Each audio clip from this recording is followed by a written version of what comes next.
what the Mag 7 accomplished from 2007 to today in 15 years, people have to go look. Breathtaking. Yeah, I mean, you went from 1 trillion to 15 trillion when you combine all that.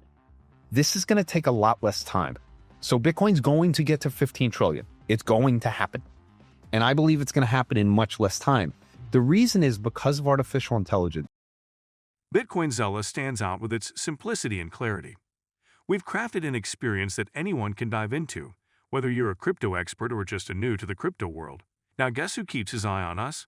The author of best-selling book Rich Dad Poor Dad, Robert Kiyosaki. And we want to take this opportunity and thank all the people who trusted us, and we read every comment. And the best part, it's free.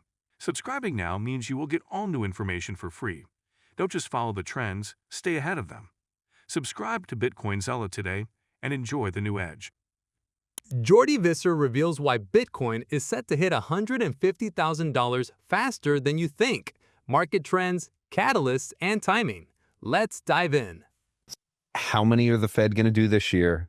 What's going to end up happening? And I think everyone needs to take a step back because this should not be a surprise to anyone. We've talked about it. I think the tariffs have obviously had an impact on some of the manufacturing side jobs in terms of the uncertainty that had gone on.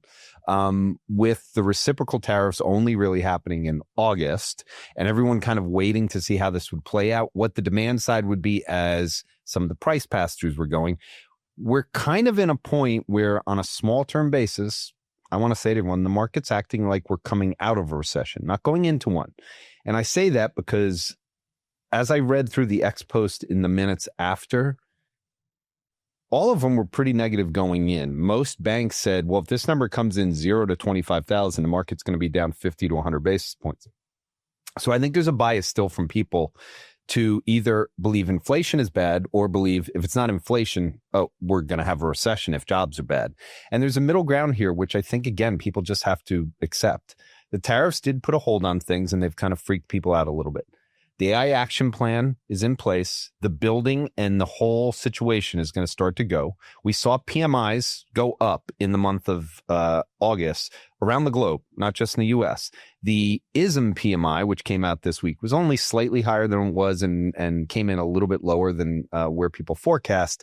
But I think what people have to start realizing, if you look at the market, the housing market's doing well. Why is the house in terms of the stocks? The reason the housing stocks are doing well is because they're starting to build in that rates are going to get lower. And so if you already have an economy that is stable, aggregate payrolls are fine, everything is okay, PMIs are pointed up, we have all of the AI action plan and the stimulus that's going to come from the CapEx of the AI situation.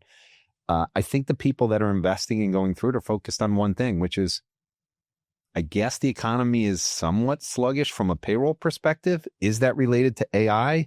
But one thing is certain, we just came out of a banger of earnings despite all that going on, and it looks better going forward. Bitcoin has reclaimed the $115,000 mark, giving traders and investors fresh hope after weeks of choppy movement.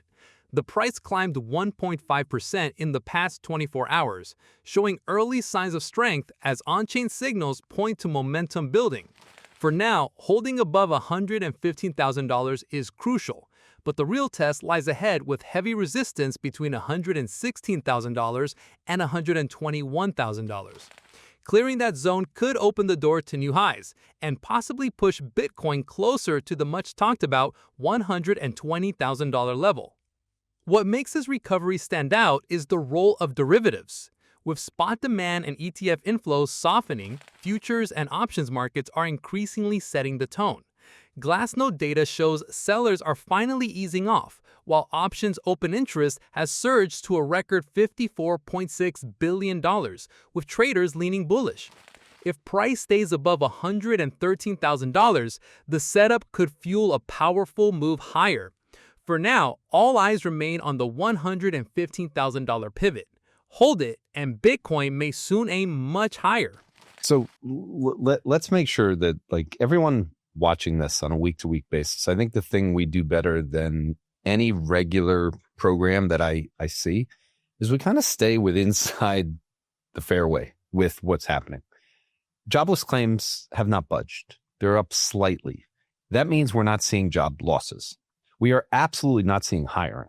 So this is a reflection, and we talked about it last week with the study on the realities of AI. And I just want to remind people, when you read people saying a recession is coming, the last cyclical recession, and that means I'm throwing out COVID, but the last time we had jobs were weakening and then we got a recession, that was pre-iPhone. I like don't know how to describe to people, like, you're talking about history that seems reasonably, short time ago. The first baby boomer had not retired. These are dramatic shifts in the technology side. We were doing QE back then. We were coming out of a housing bubble. Now we have a problem in the housing market. Not that it's collapsing, as people want to say. People can't sell their home because they have a mortgage of 3%. And if they sell their home and have to go buy a new one, it costs too much. The housing affordability is a problem because we're not building enough supply. Like, this is a very unique situation that you can't go back in history and compare it to. There's a distributional wealth problem that has been created by the smartphone, the AI, and all of the printing that's going on. When you increase your transfer payments dramatically to two groups. One is, okay, people are retired. That means they're finally getting Social Security. Well, they also have a pension, a lot of them. And if they have that, they have money to spend, and you move the rates up, which means they're getting money from the government in their bank account. For the people on the poorer end and the lower end of the economy, they're getting more transfer payments. These increased dramatically post-COVID.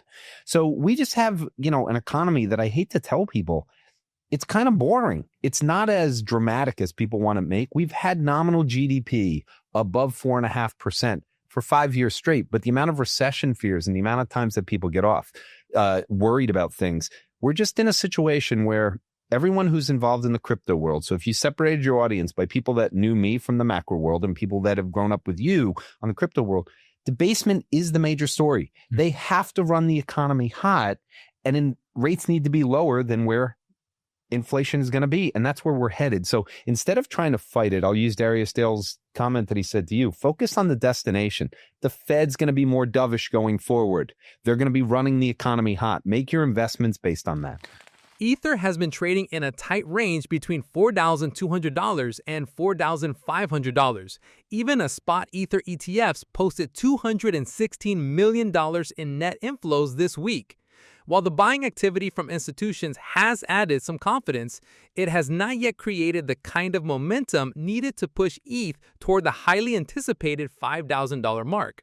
Traders remain cautious, watching how global markets and the U.S. economy could shape sentiment moving forward.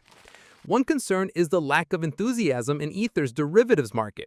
Futures are trading at only a 5% premium over spot, a sign of weak demand for leverage. Even during the surge above $4,800 in August, bullish sentiment faded quickly, leaving ETH struggling to maintain higher levels. At the same time, Ethereum's network activity has slowed. Fees have dropped by 7% in the past month, and active addresses on the base layer remain flat, while Layer 2 activity has cooled noticeably. Despite this, big players continue to accumulate. Bitmine Immersion Tech recently added over 200,000 ETH, showing faith in Ether's long-term value. Still, the road to $5,000 hinges less on ETFs or accumulation and more on whether macroeconomic uncertainty eases in the months ahead. If you have been watching so far, thank you so much for watching, and to not forget to subscribe to BitcoinZella for daily news, all for free. That's all for today's video. Until next time.